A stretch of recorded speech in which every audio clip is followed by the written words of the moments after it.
Now, if you have a good memory, some of you are going to remember this, that I preached on this just a few months ago. Anybody remember that? Most of you don't remember that. And I'm going to let you in on a little secret. I should not tell you this, but I'm going to tell you this anyway. This is a secret that all pastors know. The lingering, enduring, transformational effect of a sermon after it's preached lasts approximately 12 seconds.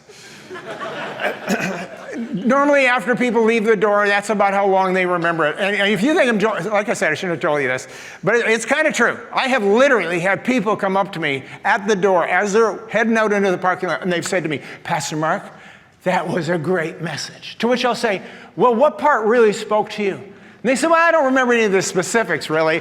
I just know it was really good.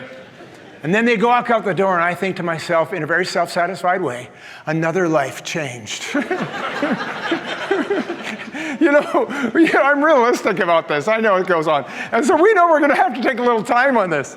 It's like the story of this pastor. He was preaching this sermon one day. He was all finished, and he was at the back of the church, and like he customarily did, he was shaking hands, and people were going by, and this little 10-year-old boy goes up to him and shakes his hand, but he deposits something in his palm, and he opens his palm, and there's a quarter sitting in his palm, and he turns to the little boy, and he says, what's this about?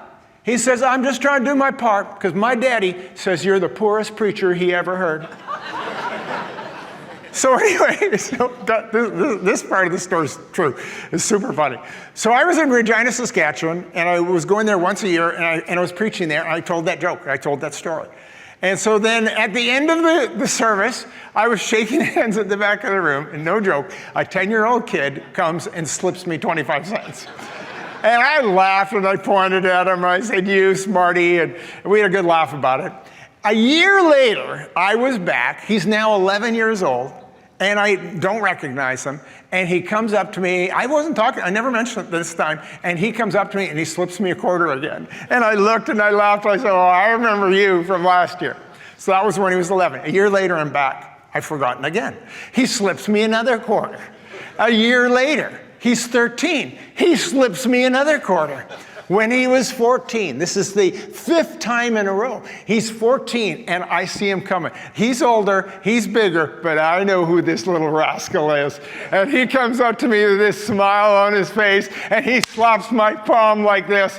And I said, before I opened my palm, I said, I know who you are and I know what's in my hand. He says, do you really? I open my hand and there's a loonie in my hand. And I said to him, what's this? He says, what can I tell you?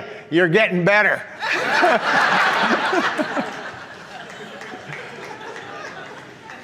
So that's why we're not just doing one message, we're doing a series, and we're going to try to move us along as a church and develop this blessed lifestyle.